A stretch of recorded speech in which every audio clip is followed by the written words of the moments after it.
What's up, YouTube? Welcome back to my channel, Hustling 101, where I share my life with the world, the good, the bad, and everything in between.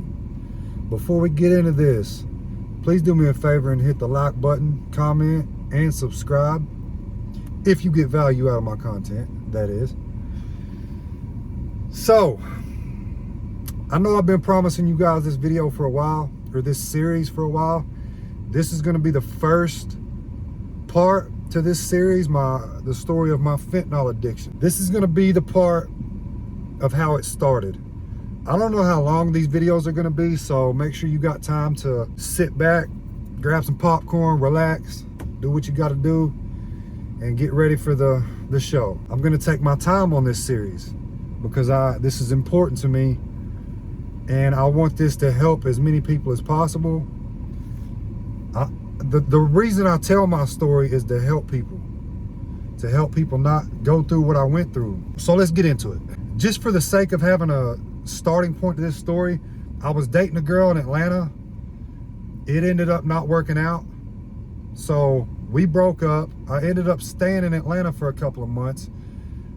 I'm from Cleveland, Tennessee, so I ended up meeting a girl. I debated on whether or not I was going to use names in this story. Screw it, it is what it is. I'm going to use the people's real names in this story because I don't feel like saying girlfriend number one, girlfriend number two. So I ended up meeting a girl named Aisha. She was from New York. She was living in my hometown, which is the reason I ended up moving back to my hometown. There was nothing left for me in Atlanta. I met a girl named Aisha on a dating app. She was in my hometown, and we ended up talking. It kind of started to get serious or whatever, you know. I was kind of a player, you know. I thought it was getting serious, but it wasn't really getting serious. So I ended up moving back to my hometown, moved in with her. It didn't last long at all. I think I lived with her for like a month. Started working at a job somewhere.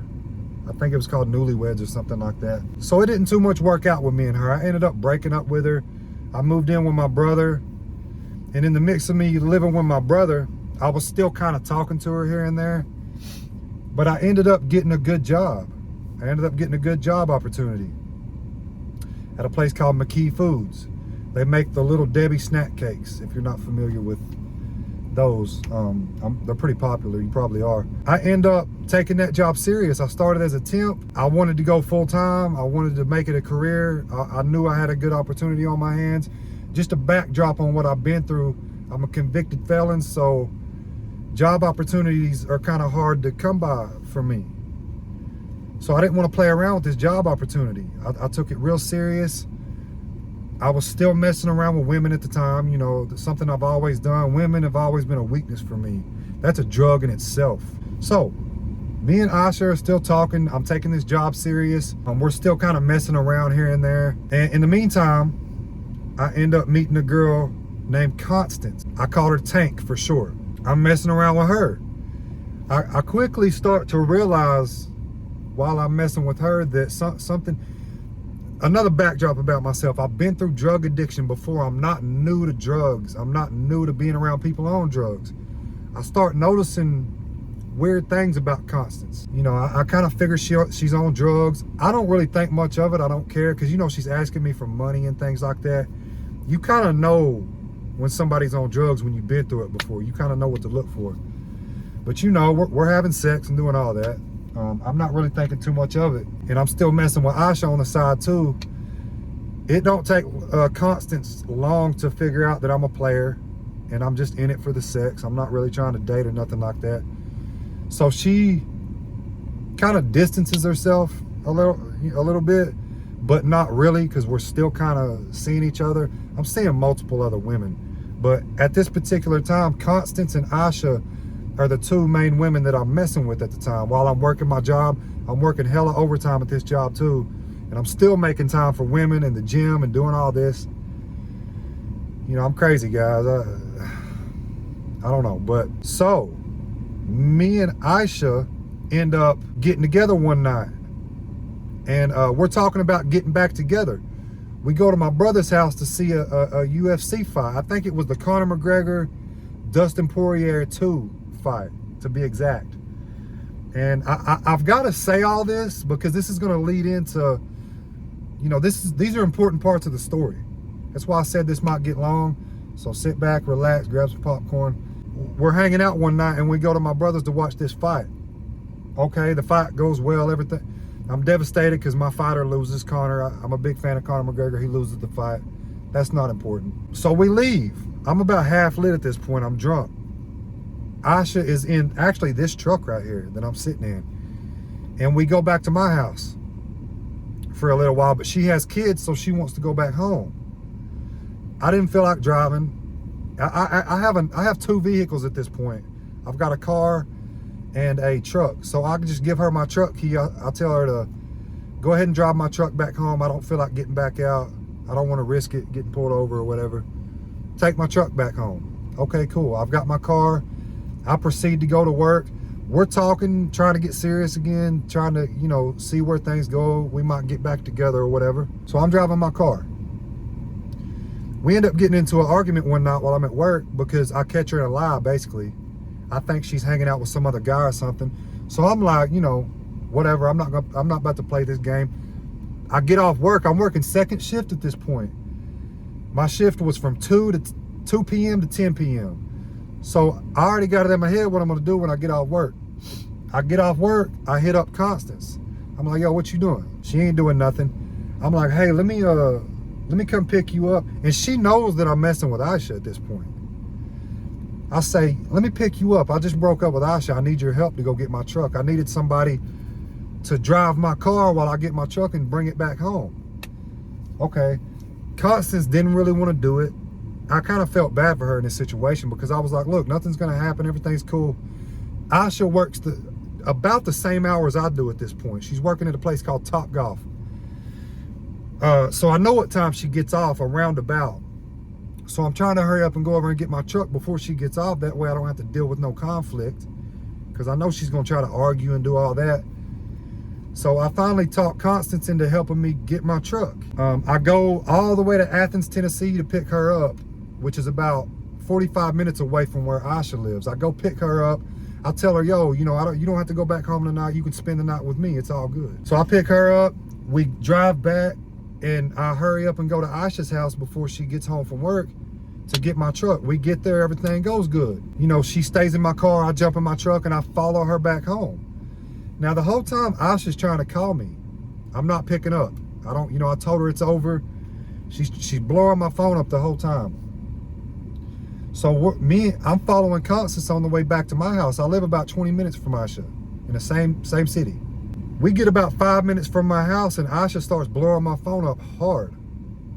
I'm not answering. I'm like, yeah, I got you, that type of shit. Like, yeah, you think I won't leave you on some dumb shit? I'm leaving you. So we pull back in my driveway. She's still blowing my phone up at this point. Constance pulls in first and I'm right behind Constance. As soon as we pull in my driveway, I noticed Aisha's car sitting in my driveway. I'm like, shit. So Constance don't know what she drives. She's never actually met Aisha in person at this point, but I do. So I hurry up before Constance is able to park. I hurry up and whip my truck around her because I already know Aisha's fixing to jump out, trying to fight and do all this. I don't know if Constance is going to try to fight. I don't know what's going on, but I know I have to hurry up and get there before she does, park my truck before she does, so I can jump out and hold Aisha back. Because Aisha's feisty, man. She'll fight. Anyways, Constance ends up staying in the car when she sees what's going on, which I'm glad she did because I don't think I would have been able to hold both of them back. So I jump out my truck. Aisha jumps out. Yo, who the fuck's in the car? Yada, yada, yada. Who's in the car? I'm holding her back. I'm telling her, yo, you need to go home. We're done. I'm breaking up with you.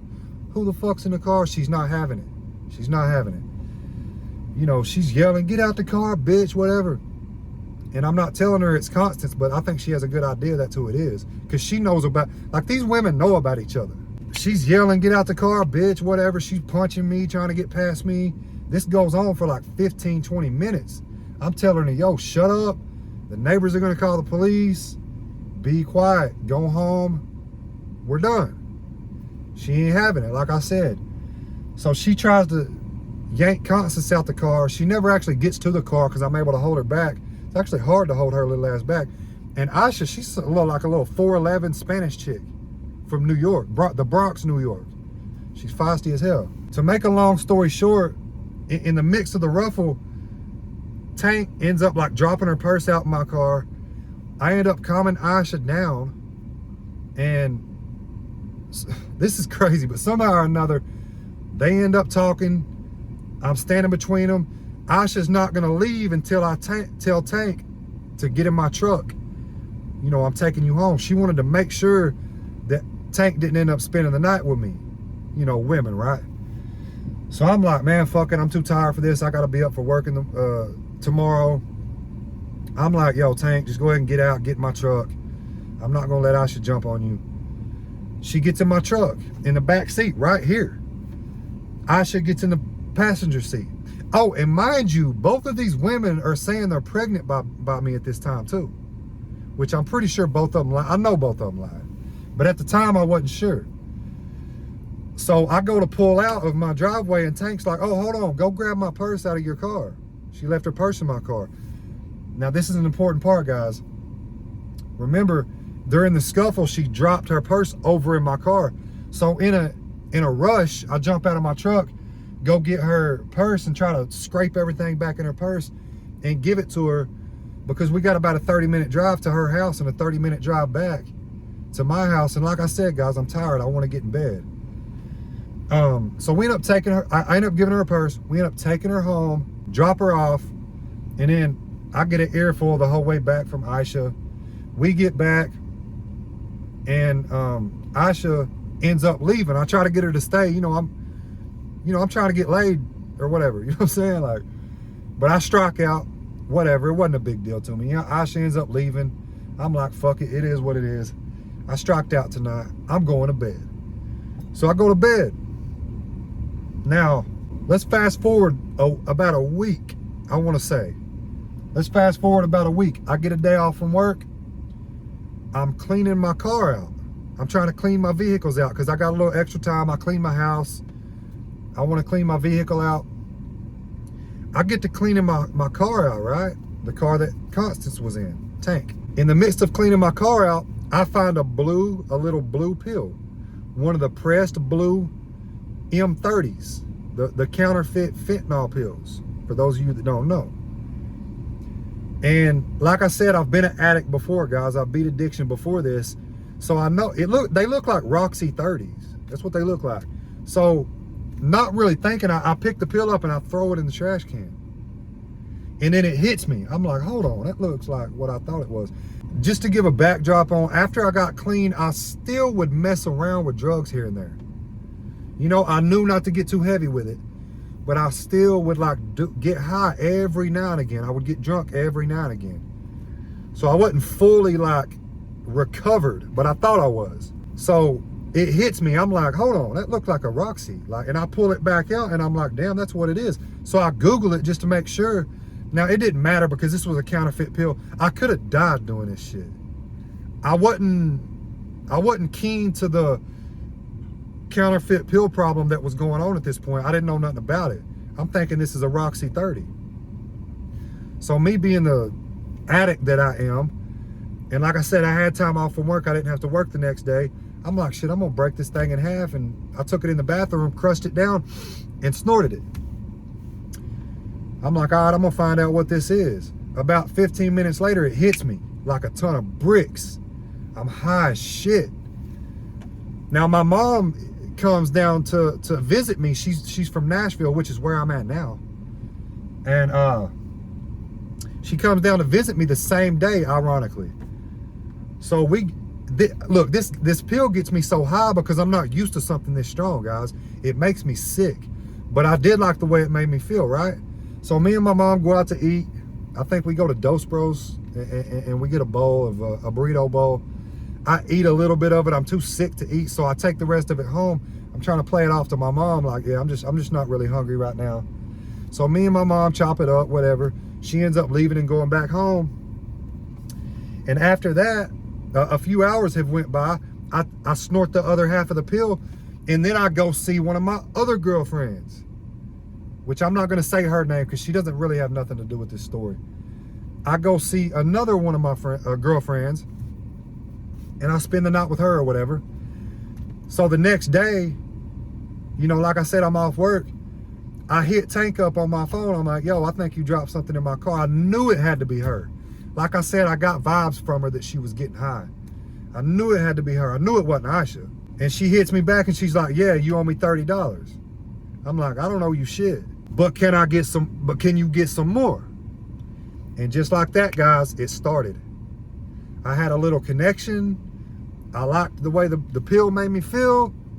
What harm could it be, right? You know, I know how to control myself, right? Wrong. But I did for a while. But from that point on, it was an every weekend thing. I would hit Tank up every weekend. We would hang out. We would get high. I would get, you know, the fentanyl from her. She told me exactly what that pill was, too. She said it was fentanyl. I didn't give a fuck. I'm just wild like that, guys. I liked the way it made me feel, and I wanted some more. That turned into an every weekend thing.